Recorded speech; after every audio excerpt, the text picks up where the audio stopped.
Salut à tous, j'espère que vous allez bien et que vous faites toujours du judo. Bonnes vacances à ceux qui sont en vacances et bon courage à ceux qui reprennent. Aujourd'hui, étape 6, Antibes, judo-gi, crème solaire et lunettes de soleil. On y va! Le jour de mon arrivée, j'ai été accueilli avec un petit travail à faire comme cadeau de bienvenue. Je suis arrivé le jour où il fallait tailler la haie. Le judo club d'Antibes est situé dans le cœur de la ville. Il a également plusieurs dojos et plusieurs enseignants que je salue au passage. Mention spéciale à Walter Cardinali, avec lequel j'ai passé littéralement tout le mois. Bref, le club d'Antibes est plus loisir que compétition. Et durant l'étape, j'ai aussi fait un tour chaque semaine vers l'ASPTT Nice, qui est plutôt axé vers la compétition. Je vais également passer au dojo de Sofia Antipolis. Le dojo sert naturellement aux entraînements, mais également aux animations interclubs, chose que j'ai pu vivre, ou bien faire des initiations judo. En l'occurrence, là, c'était pour des personnes en situation de handicap, chose que j'ai également pu vivre. Je les entends, d'accord, mais quand j'ai compris ça, ce qui est très important, vous faites toujours la même immobilisation. Et ça me dérange maintenant. D'ailleurs, j'ai pour idée de faire une vidéo sur le handisport et le judo, donc prenez le temps maintenant de me mettre en commentaire ce que vous en pensez. Là où j'ai pu aller, des animations sont organisées dans toute la France. Et là où j'ai pu la vivre, c'est à Antibes. Alors généralement, comment ça se passe? Les enfants sont appelés par tranche d'âge, du coup ça fait de grandes vagues d'enfants et l'échauffement se fait en commun.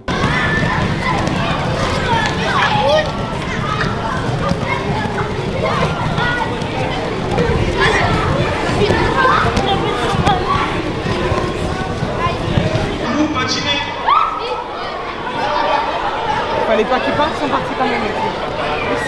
Dessus, dessous, dessus, dessous. On va se mettre contre le mur là-bas.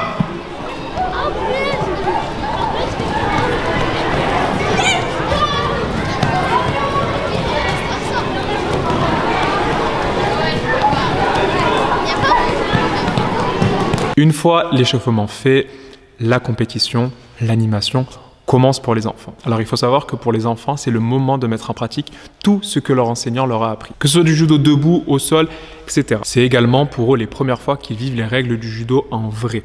Les premières défaites, les premières victoires. Alors ça peut être une source de stress, mais les plus grands font en sorte que tout cela se passe bien pour tous et toutes. Depuis tout à l'heure, je vous parle d'enfants, mais quels enfants ont le droit de faire les interclubs? Les baby judo, les pré-poussins et les poussins. À partir de Benjamin, plus d'interclubs. Il y a des compétitions prévues dans le calendrier. Ces animations interclubs servent à dynamiser le calendrier pour les jeunes judokas. Elles sont propres à chaque département et donnent un avant-goût de la compétition. En espérant que vous soyez nombreux à votre prochaine compétition interclub. Durant l'étape d'Antibes, je me suis rendu compte que j'avais perdu en condition physique. Je me suis posé la question, est-ce que même sans condition physique, je peux faire du judo? Je pense que vous connaissez la réponse.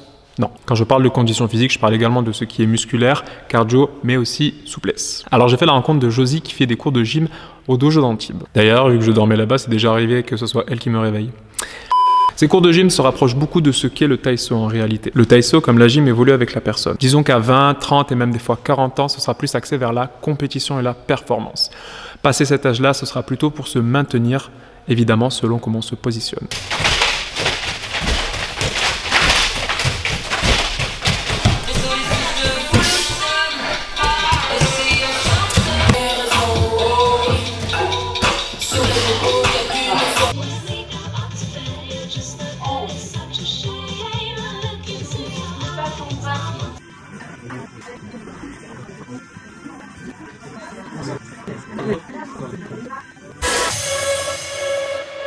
Bon, on va essayer de faire bref parce que normalement il y a une vidéo qui va sortir avec toutes mes petites mésaventures en même temps que la FAQ d'ailleurs. D'ailleurs, vous pouvez retrouver ça, mes petites mésaventures dans la bulle caca là sur Instagram.